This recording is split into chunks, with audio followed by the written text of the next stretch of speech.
Hello and welcome. This video is the first part of dealing with the 2022 Texas 5A 6A All-Region Etudes for Oboe, number 29 in E major. All right, let's take an overview of the entire etude. It's got a lot of difficult rhythms, and it has an unusual aspect that we don't normally see in Texas All-State Etudes, a cadenza. For the purposes of today's introductory video, I'll be focusing on the first 8 measures only. So let's take a look at the first 8 measures. All of this section is in the key of E major, and it is counted in 4 beats in a bar. So let's start by hearing the first 8 measures.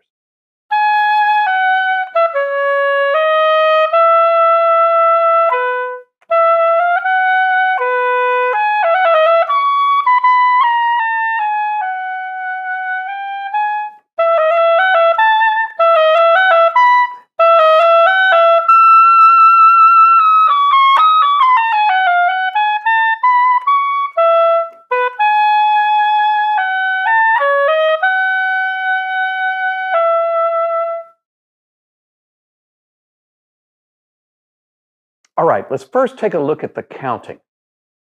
The counting is 4 beats in a bar, and let's take a look and count together before we begin our practicing.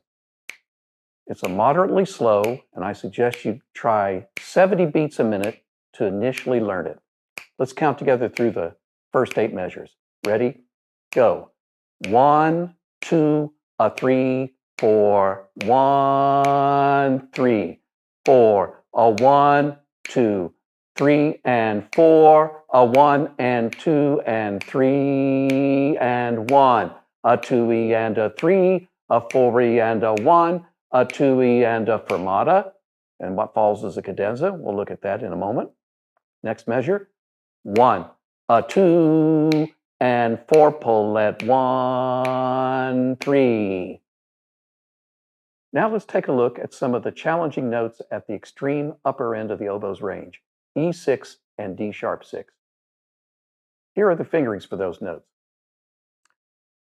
For E6, we'll have the first octave key down, half hole, 2, 3, and the second and third fingers of the right hand.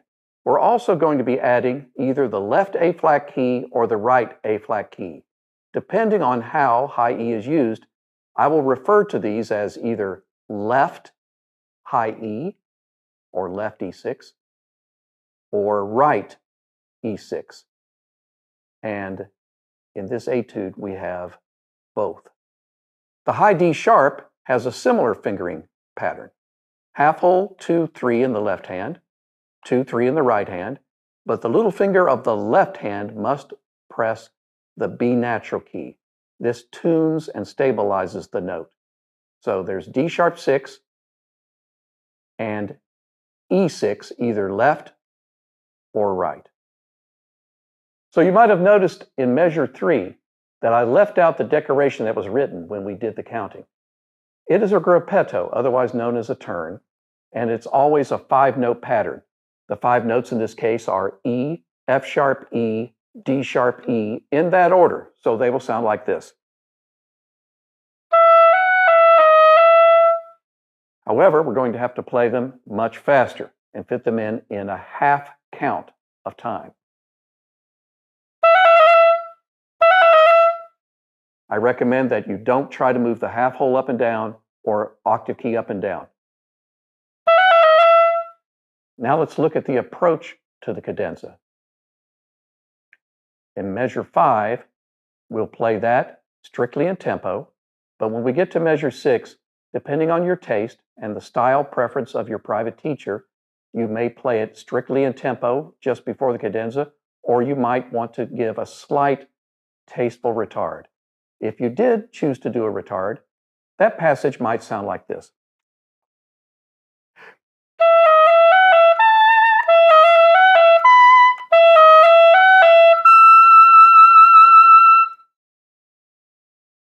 You'll notice that I used the right high E fingering there because my next note is going to be D sharp, which has to be used with the left little finger. So here's an occasion where we have to think in advance, which E6 will I be using?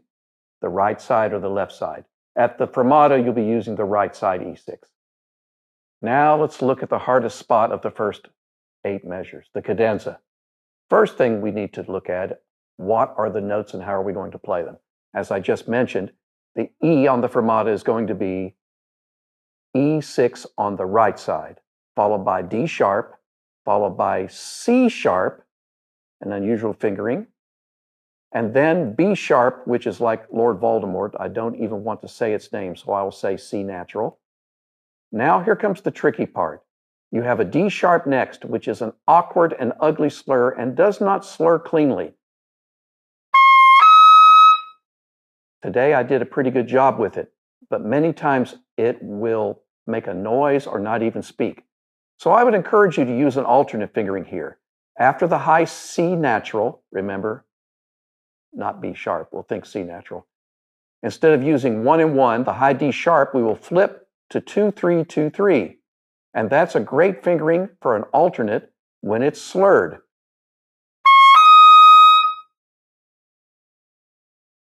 Now, let's take a look after that. The alternate D sharp, followed by C sharp, followed by the regular B natural, A, G sharp, F sharp. Here comes one of those Lord Voldemort notes, E sharp. So I think F natural, it's a neighbor tone below the F sharp, and then the last 4 notes, G sharp, A, B, and C sharp. That's the fingers that we're going to be using for the cadenza. Now let's take a look at how it's going to be interpreted. To interpret it, we look first at the rhythms that Ferling gave us. There are 32nd notes, 16th notes, and then 8th notes. So the overall macro version of rhythm for the cadenza is that it will eventually slow down. Not literally slow down, and we don't play those rhythms literally. There has to be some taste involved and some stylistic choices on your part and your teacher's part.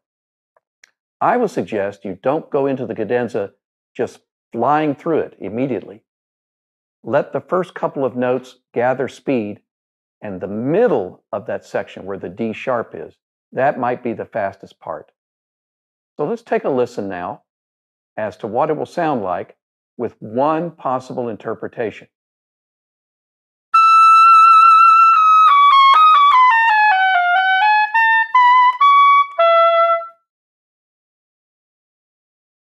Now you'll notice there's what seems to be a confusing articulation at the end.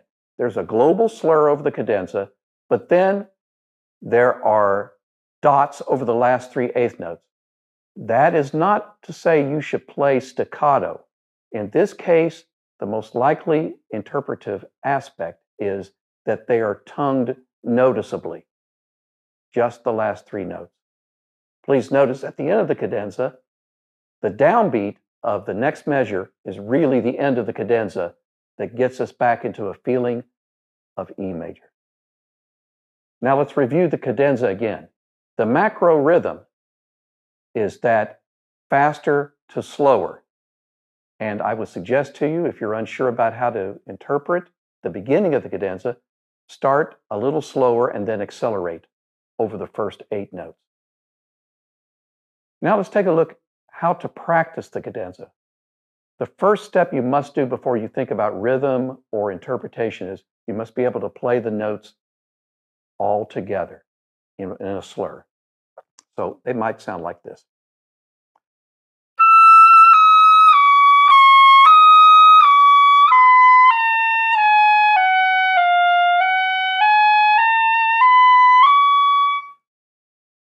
Once you're able to slur fairly cleanly all of the notes in cadenza in a rhythm, slowly, then you can start making choices about how to accelerate at the first part of the cadenza. One last word about the E6 in the first 8 measures. You must make a choice to always practice it on the right side, the G sharp key on the right side, and then mark it in your music. As we refine the cadenza, we start looking at how to go from E6 to D sharp 6. You'll notice it's an awkward exchange. You have your index finger on the side of the right G sharp key, and then you've got to move over. But really, that's all that has to happen. And the thumb will come off the octave key.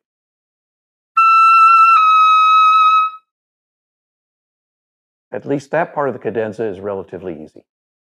In summary, the cadenza is by far the hardest part of the first 8 measures. It has to be approached in 2 parts. First, just by note-to-note practice so that it's smooth, and then as a matter of pacing to determine how you want to shape the phrase in view of tempo. Once you've learned the notes of the E major scale, learned the notes necessary for these first 8 measures, learn the cadenza, and learn the turn, the next step is for you to add some dynamic shading. You'll notice the beginning just says piano, then there's a crescendo up to the cadenza at forte, and there's not much else. What I've written in the music here is a suggestion of how to do some phrase shaping throughout these first 8 measures. Your teacher may have additional ideas. Always refer to them. Now a word about articulation. Your default articulation should always be legato, unless the music is specifically marked. There are a couple of notes marked staccato. Other than that, you should aim for as little tongue in the sound as possible. To practice that, you could choose any note you like. The first E natural is probably a good one. And work on one airstream with as little tongue movement as possible.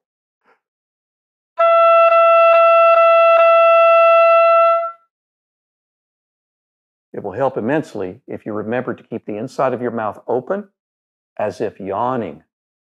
To improve your tongue quality in this etude, always start by playing long tones, as if you were playing a warm-up.